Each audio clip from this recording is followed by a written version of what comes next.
नमस्कार, जय श्री कृष्ण। मैं जया गुप्ता। इस वीडियो में मैं हर छठ की पूजा विधि और व्रत कथा लेकर आई हूँ, जिसे हल छठ या हल षष्ठी व्रत के नाम से भी जाना जाता है। तो आइए देखें हल छठ व्रत की पूजा विधि और व्रत कथा।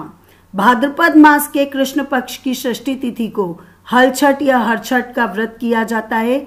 इसे पिन्नी छठ, खमर छठ, राधन छठ, चंदन छठ, तीन छठी, तिन्नी छठ, ललही छठ, हल छठ, हर छठ, हल षष्ठी, बलराम जयंती और हलदर जयंती और उपछठ के रूप में भी जाना जाता है। भगवान श्री कृष्ण के बड़े भाई बलराम जी के जन्मोत्सव के उपलक्ष्य में हल षष्ठी का व्रत मनाया जाता है और ये व्रत किया जाता है। बलराम जी का मुख्य शस्त्र हल और मूसल है, तो इसी कारण से उनको हलदर के नाम से भी पुकारा जाता है और उनका जन्म षष्ठी तिथि को हुआ था, तो उन्हीं के नाम पे इस पर्व का नाम हल षष्ठी पड़ा। इस दिन पुत्रों की सलामती के लिए, उनकी लंबी आयु के लिए हर छठ माता यानी जिसको हल षष्ठी माता कहते हैं, उनकी पूजा की जाती है और माताएं उनकी पूजा करके और उनसे अपने पुत्र की सलामती, उसके लंबे जीवन के लिए कामना करती है और आशीर्वाद प्राप्त करती है। ऐसा भी कहते हैं कि बलराम जी के जन्म से पहले माता देवकी और पिता वसुदेव जी ने भी हर छठ माता यानी षष्ठी माता की पूजा की थी और उसी के कारण बलराम और भगवान श्री कृष्ण जीवित और सुरक्षित रह पाए थे। आप सभी जानते हैं कि कंस ने माता देवकी और पिता वसुदेव की 6 संतानों का वध कर दिया था, क्योंकि उनको ये पता था कि 8वीं संतान जो थी देवकी की वो कंस का काल है, तो उन्होंने उनकी सभी संतानों को मार दिया था। तो बाद की संतानों को बचाने के लिए माता देवकी और पिता वसुदेव जी ने भी षष्ठी माता की पूजा की और अपनी संतान की लंबी उम्र, उनके जीवित रहने की कामना की थी।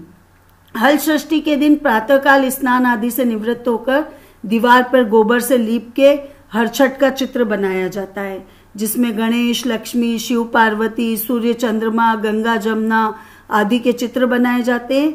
उसके बाद हल छठ के पास में कमल का फूल, छूल के पत्ते और हल्दी से रंगा हुआ कपड़ा भी रखा जाता है।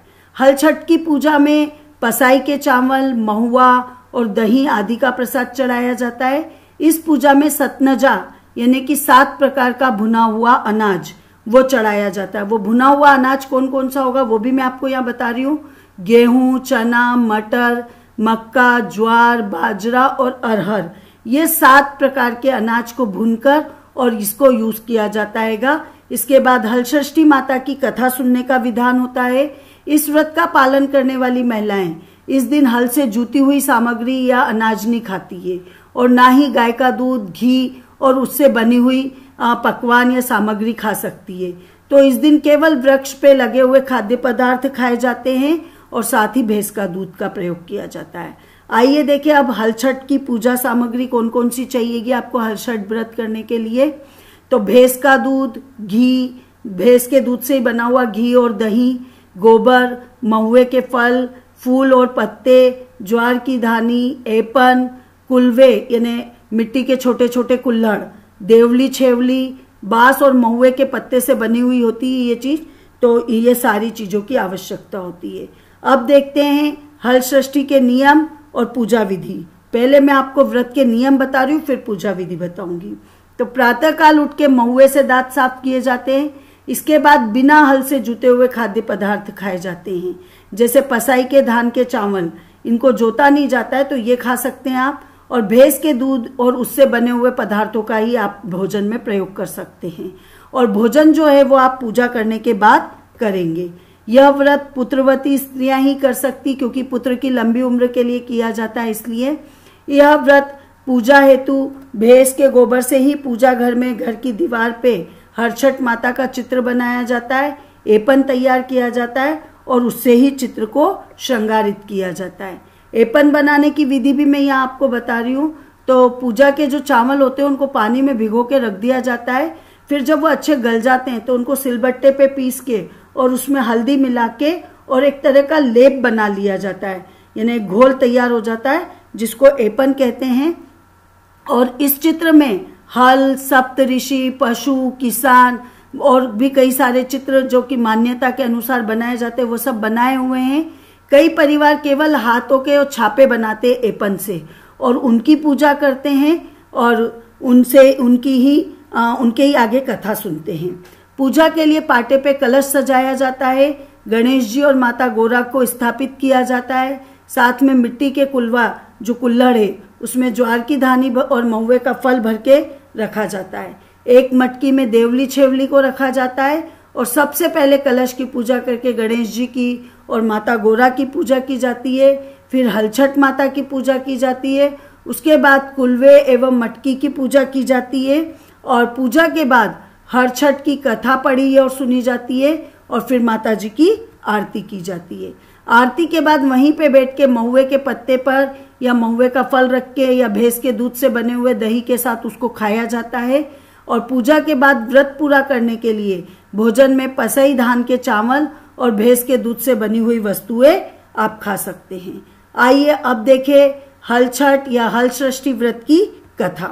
प्राचीन समय में एक ग्वालिन थी।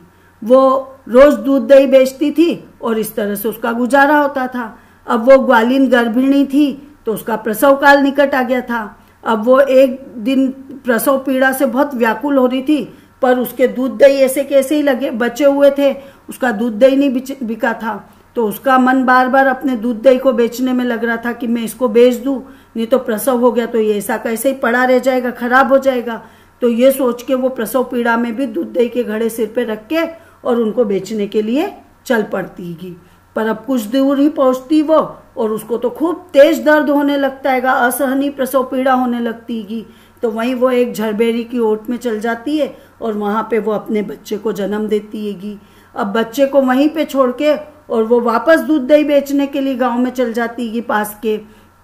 अब संयोग से उस दिन हलछठ का व्रत था और उस दिन हलछठ के व्रत के दिन सबको भैंस का दूध चाहिए होता है।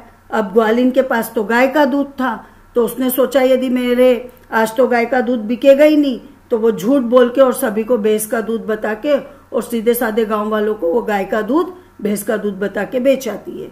अब इससे छठ माता क्रोधित हो जाती है। तो जिधर झड़बेड़ी के पेड़ के नीचे उसने अपने बच्चे को छोड़ा था, उनकी झाड़ियों के नीचे, वहां के पास के खेत में एक किसान हल जोत रहा था। अब छठ माता के क्रोध के कारण उसके बैल अचानक भड़क उठते हैं और हल उस डायरेक्शन में आ जाता है जिधर उसका बच्चा सोया हुआ था और हल का फल उस बच्चे के शरीर में घुस जाता और वो बच्चा मर जाता है। अब किसान जैसे ही ये सारी चीजें देखता तो वो बहुत दुखी होता है। फिर वो हिम्मत से काम लेता और धैर्य से काम लेके और झरबेरी के कांटों से ही उस बच्चे के चिरे हुए पेट को टाके लगा देता है और उसको वहीं छोड़ के वो चले जाता है। अब कुछ देर बाद ग्वालिन सारा दूध दही बेच बुचा के और वापस वहां आके देखती है तो उसका बच्चे का पेट फटा हुआ और वो मरा हुआ। तो ऐसी दशा देख के उसको समझ में आ जाता है कि ये सब तो उसके किए पाप की सजा दी उस छठ माता ने उसको। तो वो सोचने लगती कि यदि मैंने झूठ बोल के गाय का दूध नहीं बेचा होता तो और स्त्रियों का धर्म भ्रष्ट नहीं किया होता तो मेरे बच्चे की ऐसी दशा नहीं होती। तो उसके मन में बहुत ग्लानि होती और वो प्रायश्चित करने के लिए वापस गांव वालों के पास जाती और जिन जिन को उसने दूध बेचा था, दही बेचा था, उनके पास जाके और अपनी सारी करतूत बताती और दंड जो मिला उसको, माता जी ने उसके पुत्र को की मृत्यु कर दी, वो सारी बात बताती है। तब सारी गांव की स्त्रियां सर्वधर्म की रक्षा के लिए उस पर रहम खा के उसको क्षमा कर देती है और उसको आशीर्वाद देती है, जिससे छठ माता भी प्रसन्न हो जाती है और उस ग्वालिन के पुत्र को माता जी फिर से जीवित कर देती है। जब ग्वालिन पुनः झरबेरी के पेड़ के नीचे पहुंचती तो देखती कि वहां उसका बेटा तो जीवित अवस्था में पड़ा हुआ है। तो वो आश्चर्यचकित रह जाती है। तो उसने अपने स्वार्थ के लिए उसने झूठ बोला था, तो वो उसी दिन से कसम खाती प्रण लेती है कि न तो मैं झूठ बोलूंगी। झूठ बोलने को उसने ब्रह्म हत्या के समान समझने लग गई और झूठ नहीं बोलने का उसने प्रण किया। साथ ही साथ ये भी समझ गई कि ये सब छठ माता की कृपा से हुआ है। तो उसने भी छठ माता की पूजा की और तब से ही पुत्र की लंबी उम्र के लिए हर माता छठ माता की पूजा करती है और उनकी व्रत रखती है। ऐसा भी कहा जाता है कि जब बच्चा पैदा होता है तब से लेके 6 महीने तक वो छठ माता ही उस बच्चे की देखभाल करती है, उसको हंसाती है, उसका पूरा ध्यान रखती है। इसलिए बच्चे के जन्म के 6 दिन बाद ही छठी पूजा की जाती है और छठ माता को बच्चे की रक्षा करने वाली माता के नाम से भी जाना जाता है। आपको ये वीडियो अच्छा लगा हो तो इसे लाइक कीजिए, शेयर कीजिए। अभी तक यदि आपने मेरे चैनल को सब्सक्राइब नहीं किया है तो कृपया मेरे चैनल को सब्सक्राइब कीजिए, बेल आइकन को हिट कीजिए ताकि मेरे नए वीडियोस के नोटिफिकेशन आपको तुरंत प्राप्त हो। हिंदू धर्म, संस्कृति, तीज त्योहार, व्रत कथा, रीति रिवाज इत्यादि जानने के लिए मेरे साथ बने रहिए। जय श्री कृष्ण। हल छठ माता की जय।